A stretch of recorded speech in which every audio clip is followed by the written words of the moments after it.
പ്രിയപ്പെട്ടവരെ, എല്ലാവർക്കും സുഖമായിരിക്കുമല്ലോ. ഇന്ന് രാവിലെ മുതൽ യൂട്യൂബേഴ്സിന് ചാകരയാണ്. ഒരുപാട് യൂട്യൂബേഴ്സ് ഈ ഒരു ചെറുപ്പക്കാരൻ്റെ മുഖവും അതുപോലെ ഈ ചെറുപ്പക്കാരൻ്റെ ഒരു വീഡിയോ ഒക്കെ ഒരു എന്താ പറയുക വിഷയമാക്കി, അല്ലെങ്കിൽ അവർക്കൊരു ചാകരയുടെ ഒരു സമയമാണ്. ഞാനും ഒരു യൂട്യൂബറാണ്, ചെറിയൊരു യൂട്യൂബറാണ്. പക്ഷേ എനിക്ക് ഇവിടെ പറയാനുള്ളത്, നമ്മളിപ്പോൾ ഇങ്ങനെ ഒരു ചെറുപ്പക്കാരെ ഇങ്ങനെ ചിരിക്കുന്നതും കളിയാക്കുന്നതും ഒക്കെ കാണുന്നുണ്ട്. പിന്നെ നമ്മുടെ അർജുനെ പരിഹസിച്ചുകൊണ്ടുള്ളൊരു വീഡിയോ, പിന്നെ വയനാട്ടിലെ ഉണ്ണിമാഷിനെ പരിഹസിച്ചുകൊണ്ടുള്ളൊരു വീഡിയോ ഒക്കെയാണ് ഈ ഒരു ചെറുപ്പക്കാരൻ ചെയ്തത്. എനിക്കിപ്പോഴും ഇതൊരു റിയൽ വീഡിയോ ആണെന്ന് അങ്ങോട്ട് വിശ്വസിക്കാൻ എനിക്ക് പറ്റുന്നില്ല. കാരണം നമ്മളൊരു വീഡിയോ കണ്ട് അതിനെ അടിസ്ഥാനമാക്കി ഒരാളെ ചീത്ത പറയുക, അവരെ ആ ഒരു കുടുംബത്തോടെ ആക്ഷേപിക്കുക, ഇതൊന്നും അത്ര ശരിയുള്ള കാര്യമില്ല.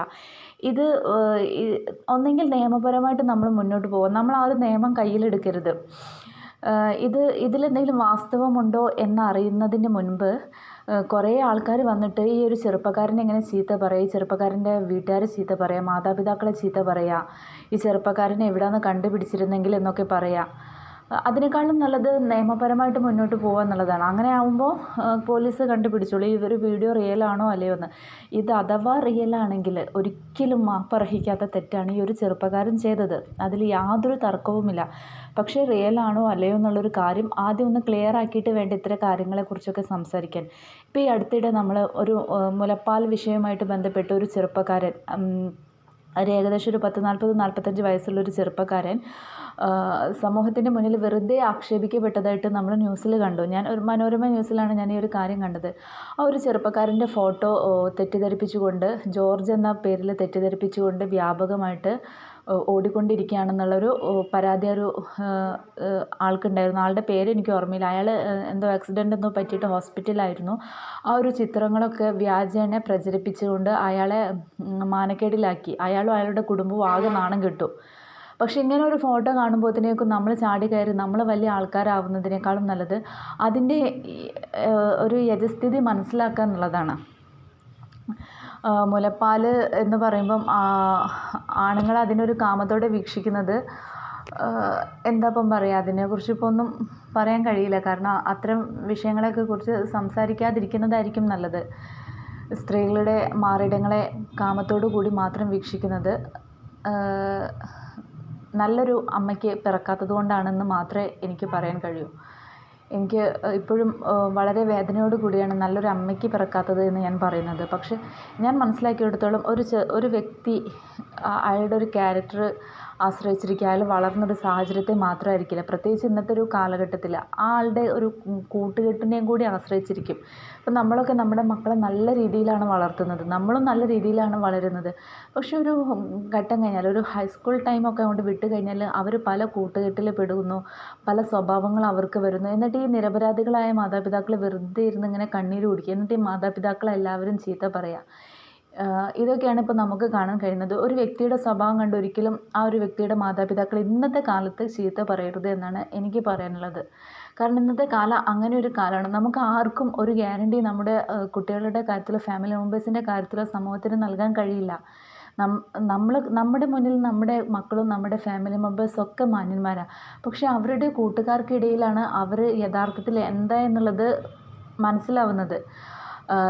നമ്മുടെ മുന്നിൽ, അല്ലെങ്കിൽ നമ്മുടെ എല്ലാവരുടെയും മുന്നിൽ നമ്മുടെ മക്കളും നമ്മുടെ വീട്ടുകാരും ഒക്കെ മാന്യന്മാരാവുന്നത് നമ്മൾ മാന്യന്മാരായതുകൊണ്ടാണ്. പക്ഷേ കൂട്ടുകാരോട് ചോദിച്ചാൽ മാത്രമേ അവരുടെ യഥാർത്ഥ സ്വഭാവം ആളുകൾക്ക് മനസ്സിലാവുകയുള്ളൂ. ഇപ്പോൾ ഈ അടുത്ത് ഒരു സ്ത്രീ ഭർത്താവിനെ കൊന്നു കുഴിച്ചു മൂടി എന്ന് പറഞ്ഞ് വാർത്ത വന്നപ്പോൾ ആദ്യം ആ സ്ത്രീനെ ചീത്ത പറഞ്ഞുകൊണ്ട് കുറേ ആൾക്കാർ കമൻ്റ് ഇട്ടു. നിങ്ങളൊക്കെ വാർത്ത കണ്ടിട്ടുണ്ടാവും. ഒരു 5-6 മാസമെങ്കിലായിട്ടുണ്ടാവും ആ വാർത്ത വന്നിട്ട്. പിന്നെ അത് കഴിഞ്ഞിട്ട് സെപ്റ്റിക് ടാങ്കൊക്കെ തുറന്നിട്ട് അതിലൊരു ഉദ്യോഗസ്ഥന് മണ്ണൊക്കെ പരിശോധിക്കുന്നതൊക്കെ കണ്ടിരുന്നു. എനിക്ക് തോന്നുന്നു ഞാനൂളിനെ തപ്പിയതാണെന്ന് തോന്നുന്നു. എന്നിട്ട് പിന്നെ അത് കഴിഞ്ഞിട്ട് പിന്നെ ഞാൻ അങ്ങനെ പറഞ്ഞിട്ടില്ല, പോലീസുകാർ എന്നെക്കൊണ്ട് തല്ലി പറയിപ്പിച്ചതാണെന്ന് വീണ്ടും ന്യൂസ് വന്നപ്പോൾ പിന്നെ പോലീസുകാരെ ചീത്ത പറയലായി. ഈ കാള പെറ്റു എന്ന് കേൾക്കുമ്പോൾ ഉടനെ തന്നെ കയറെടുക്കുന്ന ഒരു രീതിയാണ് നമുക്കുള്ളത്. വെറുതെ ആരെങ്കിലും എന്തെങ്കിലും പറഞ്ഞ ഉടനെ തന്നെ ആ ഒരു നാടിനെയും നാട്ടുകാരെയും വീട്ടുകാരെയും ഒക്കെ ചീത്ത പറയുന്നത് നിർത്തണം എന്നാണ് എൻ്റെ ഒരു അപേക്ഷ. ഇപ്പോൾ ഈ ഒരു ചെറുപ്പക്കാരൻ, എന്താ ഇദ്ദേഹത്തിൻ്റെ പേര്, റിനോയ് ലവ് എന്നൊരു ചെറുപ്പക്കാരൻ, അങ്ങനെ ഒരു യൂട്യൂബ് ചാനലിൻ്റെ ഉടമസ്ഥൻ ഇങ്ങനെ ചെയ്തു എന്ന് നമുക്ക് തീർത്തും പറയാൻ കഴിയില്ല. കാരണം കട്ട് ചെയ്തിട്ടുള്ളൊരു വീഡിയോ ആണെന്ന് ആ വീഡിയോ നമുക്ക് കാണുമ്പോൾ മനസ്സിലാവും. അത് എഡിറ്റിംഗ് ആണെന്നുള്ളത് 100% ഉറപ്പാണ്. പക്ഷേ എഡിറ്റിംഗ് എന്ന് പറയുമ്പോൾ ഇപ്പോൾ എനിക്ക് എൻ്റെ വീഡിയോ മറ്റൊരാളുടെ വീഡിയോ ഇൻക്ലൂഡ് ചെയ്തുകൊണ്ട് എനിക്ക് എഡിറ്റ് ചെയ്യാം. പക്ഷേ എൻ്റെ വീഡിയോ മറ്റൊരാൾക്കും അതേപോലെ ദുരുപയോഗം ചെയ്തുകൊണ്ട് എഡിറ്റ് ചെയ്യും. ഇപ്പം നമ്മൾ ഒരുപാട് ആൾക്കാരുടെ വീഡിയോ അങ്ങനെ നമ്മൾ കാണുന്നതല്ലേ, എഡിറ്റ് ചെയ്തുകൊണ്ട്. ഇപ്പം രാഹുൽ ഗാന്ധിയുടെ വീഡിയോ ആണെങ്കിലും നമ്മുടെ നരേന്ദ്രമോദിയുടെ ഒക്കെ രാഷ്ട്രീയപരമായിട്ട് പലരും അങ്ങോട്ടും ഇങ്ങോട്ടും ഒക്കെ ദുരുപയോഗം ചെയ്യുന്നുണ്ട്. അങ്ങനെ ഒരു ചെറുപ്പക്കാരന് ആരെങ്കിലും നല്ല എട്ടിൻ്റെ പണി കൊടുത്തോ എന്നൊന്നും അറിയില്ല. അത് അറിയാതെ ഇങ്ങനെ ചീത്ത പറയുന്നത് അത്ര നല്ല ശരിയുള്ള കാര്യമൊന്നുമല്ല. ഇത്രയൊക്കെയാണ് എനിക്ക് പറയാനുള്ളത്. ഞാൻ പറഞ്ഞതിൽ എന്തെങ്കിലും തെറ്റുണ്ടെങ്കിൽ മാപ്പ് ചോദിക്കുന്നു. പിന്നെ ഞാൻ വീണ്ടും പറയുന്നു, ഒരു ചെറുപ്പക്കാരൻ്റെ ആ ഒരു വീഡിയോ അത് സത്യമാണെങ്കിൽ, അത് ഒരു ചെറുപ്പക്കാരൻ തന്നെ കാണിച്ചു കൂട്ടുന്ന കോപ്രായങ്ങളാണെങ്കിൽ ഒരിക്കലും നമ്മൾ മലയാളികൾ ആ ഒരു ചെറുപ്പക്കാരന് മാപ്പ് കൊടുക്കാൻ പാടില്ല. തീർച്ചയായിട്ടും നിയമത്തിൻ്റെ മുന്നിൽ ഈ ഒരു കാര്യം കൊണ്ടുവരേണ്ടതാണ്. അപ്പോൾ എല്ലാവർക്കും നന്മയുണ്ടാവട്ടെ. Thank you.